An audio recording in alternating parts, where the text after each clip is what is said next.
Praise the Lord. Welcome to Damaris Faith. Praise the Lord. ఈరోజు మనము Bible గ్రంథంలో ఉన్న బాప్తిస్మం ఇచ్చి యోహాను యేసు ప్రభు వారికి బాప్తిస్మం ఇచ్చిన తర్వాత యేసు ప్రభు వారు ఎదుర్కొన్న శోధన గురించి తెలుసుకుందాము. యేసు బాప్తిస్మం పొందినప్పుడు దేవుడు ఇలా మాట్లాడాడు. ఈయన నా ప్రియ కుమారుడు, ఈయన యందు నేను ఆనందించుచున్నాను. పరిశుద్ధాత్మ శరీరాకారంతో పావురము వలె యేసు మీదికి దిగి వచ్చింది. అప్పుడు యేసు సాతాను చేత శోధింపబడుటకు పరిశుద్ధాత్మ వలన అరణ్యమునకు కొనిపోబడతాడు. అక్కడ యేసు ఒంటరిగా ఉన్నాడు. ఆ సమయంలోనే సాతానుడు యేసు ప్రభువును శోధించుటకు ప్రయత్నం చేసింది. యేసు 40 రోజులు ఉపవాసమున్నాడు. ఏమీయూ తిననందున ఈయన బాగా ఆకలిగొని ఉన్నాడు. యేసును శోధించుటకు సాతాను వచ్చాడు. ఏదేను వనంలో ఆనాడు హవ్వను ఎలాగైతే పాము మోసం చేసిందో అదేవిధంగా యేసు ప్రభు వారిని కూడా ఈ పాము మోసం చేయడానికి, మోసగించడానికి, శోధించడానికి ప్రయత్నం చేసింది. ఏదేను వనంలో సాతానుడు హవ్వను, ఆదామును శోధించి వారిని దేవునికి అవిధేయులుగా చేశాడు. ఇప్పుడు యేసును శోధించాలని ప్రయత్నించగలిగాడు, కానీ విఫలమయ్యాడు. సాతాను యేసుతో ఇలా అన్నాడు, నీవు దేవుని కుమారుడవైతే ఈ రాళ్లను రొట్టెలుగా చెయ్యి. అప్పుడు యేసు ఆకలితో ఉన్నాడని వాడికి తెలుసు. యేసు రాళ్లను రొట్టెలుగా చేయగల సమర్థుడని కూడా వాడికి తెలుసు. యేసు సాతానుకు లోబడతాడా? లేదు. సాతానుతో యేసు ఇలా సమాధానమిచ్చాడు, మనుష్యుడు రొట్టె వలన మాత్రము కాదు గాని దేవుని నోట నుండి వచ్చు ప్రతి మాట వలనను జీవించును. అప్పుడు సాతాను యేసును పరిశుద్ధ పట్టణంనకు, ప్రజలు దేవుణ్ణి ఆరాధించే చోటికి తీసుకొని వెళ్తాడు. ఆ తర్వాత సాతాను ఏం చేశాడో తెలుసా? సాతాను యేసుతో ఇలా అంటాడు, నీవు దేవుని కుమారుడవైతే క్రిందికి దూకుము.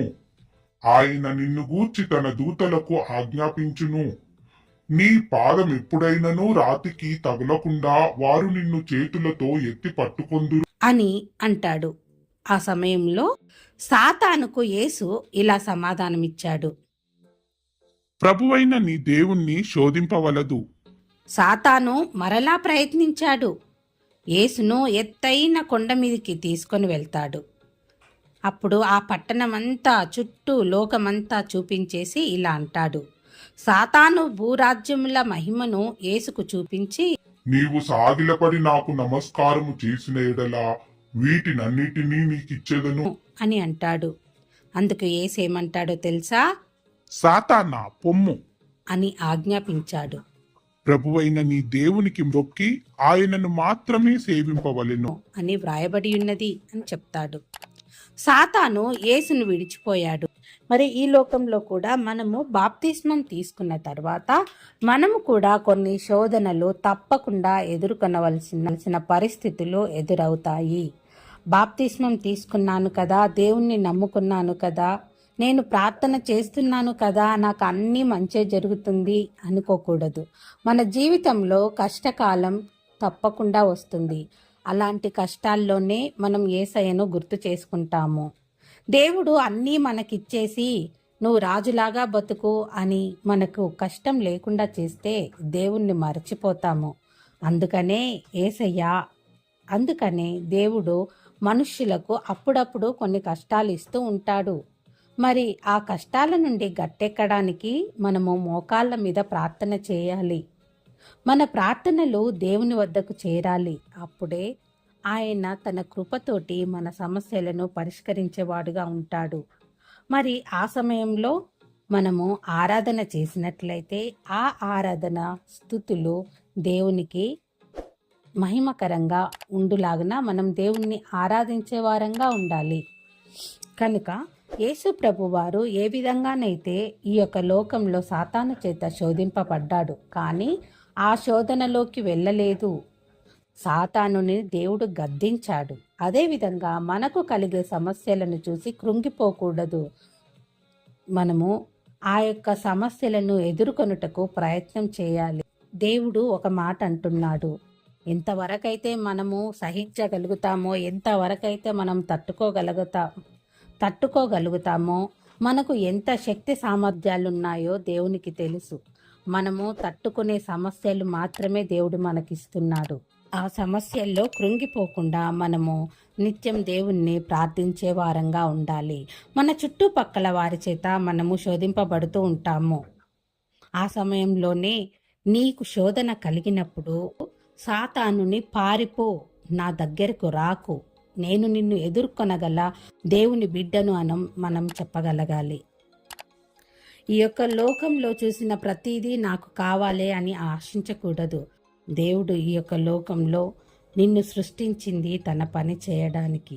నీవు ఒకటి ప్రార్థన చేయి, దేవా నా అవసరం ఎవరికుంది?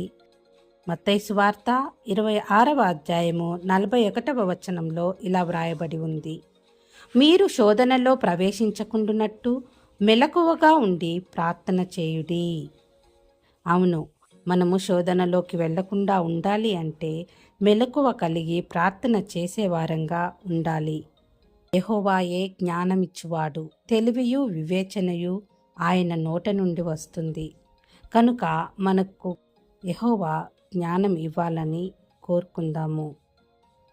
రోమాపత్రిక 6వ అధ్యాయము 22వ వచనంలో ఇలా వ్రాయబడి ఉంది, పాపము నుండి విమోచింపబడి దేవునికి దాసులైనందున పరిశుద్ధాత్మ కలుగుటయే మీకు ఫలము, దాని అంతము నిత్యజీవము. కనుక మనము బాప్తిస్మం పొంది పరిశుద్ధాత్మతో నింపబడిన వారమై దేవునికి దాసులై ఉండాలని కోరుకుందాము. ఏదైనా కష్టం కలిగినప్పుడు మీ ధైర్యమును విడిచిపెట్టకండి. దానికి ప్రతిఫలంగా గొప్ప బహుమానమును దేవుడు తప్పకుండా ఇస్తాడు. మన యొక్క కష్టంలో మనము బలహీనులంగా కాకుండా ధైర్యంగా ఉండి దేవుడే మన కార్యమును సఫలపరుస్తాడు అని మనము నమ్మేవారంగా ఉండాలి. మన యొక్క కష్టములు తీరిపోయిన తర్వాత మనం ఎలా ప్రార్థన చేస్తామో తెలుసా? కీర్తనల గ్రంథము 31వ అధ్యాయము 7వ వచనంలో ఇలా వ్రాయబడి ఉంది, నీవు నా బాధను దృష్టించి ఉన్నావు, నా ప్రాణ బాధలను నీవు కనిపెట్టి ఉన్నావు, కావున నీ కృపను బట్టి నేను ఆనందభరితుడనై సంతోషించెదను. దావీదు మహారాజు చెప్పినట్లుగా మనం కూడా మన యొక్క కష్టాల నుండి విడిపింపబడి మన బాధలను తొలగించబడి మనం కూడా ఆనందభరితులమై దేవుణ్ణి స్తుతించే వారంగా ఉందామని దేవుణ్ణి కోరుకుంటున్నాను. ఇంతవరకు ఎవరైతే సబ్స్క్రైబ్ చేసుకున్నారో వారందరికీ నా ధన్యవాదాలు. ఇలాంటి మరెన్నో వీడియోస్ కొరకు please like and share, subscribe my channel. Thank you. Praise the lord.